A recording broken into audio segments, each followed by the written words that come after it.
Sugar BP కంట్రోల్లో ఉండాలన్నా, అలాగే కాల్షియం తక్కువ అవ్వకుండా చూసుకోవాలనుకున్నా, అలాగే బ్లడ్ తక్కువైనా, ఐరన్ తక్కువైనా సరే ఇలాంటి బ్రేక్ఫాస్ట్ చేసి పెట్టండి. ఇంట్లో ప్రతి ఒక్కరు కూడా హెల్తీగా ఉంటారు.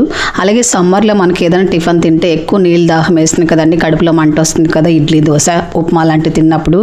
అలాంటప్పుడు కూడా ఇలాంటి బ్రేక్ఫాస్ట్ తినండి. పొట్టకి హాయిగా చల్లగా ఉంటుంది, అలాగే శరీరానికి కూడా వేడి చేయకుండా ఉంటుంది. అలాగే ఈ రెసిపీతో పాటు నేను చట్నీ కూడా చేస్తున్నానండి, ఇక్కడ కూడా స్కిప్ చేయకుండా చూడండి. ముందుగా మనం స్టవ్ పైన ఒక ప్యాన్ పెట్టుకుని ఇందులో కొద్దిగా ఆయిల్ వేసుకోవాలి. ఆయిల్ వేడెక్కిన తర్వాత ఆవాలు, మినపప్పు, కొద్దిగా పచ్చెనగపప్పు, అలాగే కొద్దిగా జీలకర్ర కూడా వేసుకోవాలి. ఇవి వేగిన తర్వాత ఇందులో సన్నగా కట్ చేసుకున్న ఉల్లిపాయ ముక్కలు, కొద్దిగా పచ్చిమిరపకాయలు కట్ చేసుకొని వేసుకొని సన్నగా కట్ చేసుకున్న క్యారెట్ వేసుకోవాలి. మీరు కావాలంటే తురుముకొని కూడా వేసుకోవచ్చు.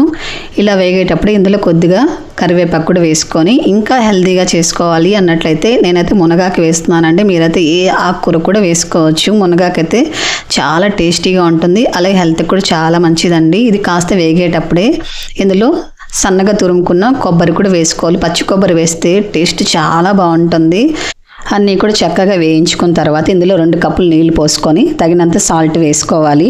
నీళ్ళు బాగా మరిగించుకోవాలి. ఇలా మరిగేటప్పుడే కొత్తిమీర కూడా వేసుకొని 2 కప్పుల నీళ్ళకి 1 కప్పు ఫుల్గా రాగిపిండి వేసుకొని సిమ్లో ఉంచుకోవాలండి. రాగిపిండి వేసినప్పుడు కంటిన్యూగా ఇలా కలిపారనుకోండి ఉండలు లేకుండా చక్కగా వస్తుంది.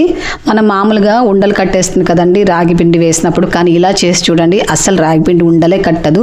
ఫస్ట్ టైం చేసినప్పుడు చాలా ఈజీగా చేసుకోవచ్చండి, మొదటిసారి చేసే వాళ్ళకి కూడా.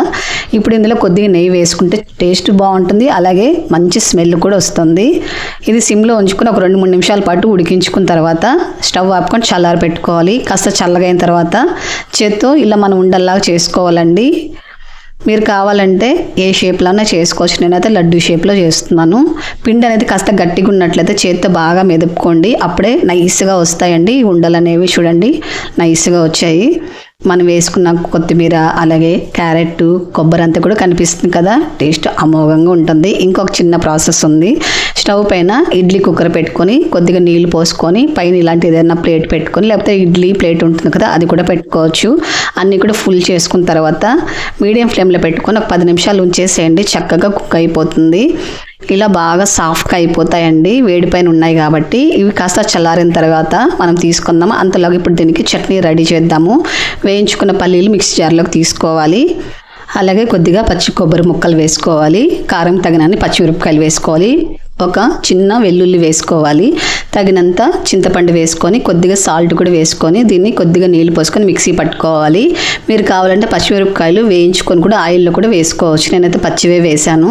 కొద్దిగా నీళ్లు పోసుకొని తగినన్ని, అలాగే దీనికి తాలింపు పెట్టుకోవాలి. ఆయిల్ వేసుకొని కొద్దిగా ఆవాలు, మినపప్పు, కొద్దిగా పచ్చెనగపప్పు, కొద్దిగా కరివేపాకు వేసుకొని తాలింపు పెట్టేసుకోవడమే అండి.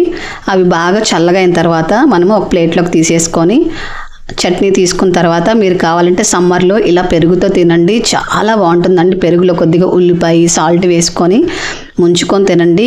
ఇది తీసుకొని చాలా టేస్టీగా ఉంటుందండి, చాలా కమ్మగా ఉంటుంది. చూడండి ఎంత సాఫ్ట్గా ఉన్నాయో, నోట్లో వేసుకుంటే వెన్నలా కరిగిపోతాయండి. అసలు ఇంట్లో పిల్లలకి ఇలా చేసి పెట్టండి, ఎంత ఇష్టంగా తింటారో తెలుసా. మనం ఎప్పుడు బియ్యంతో ఇడ్లీ దోశ కాకుండా ఇలా హెల్తీగా చేయొచ్చు. నచ్చింది కదా, లైక్ చేయండి.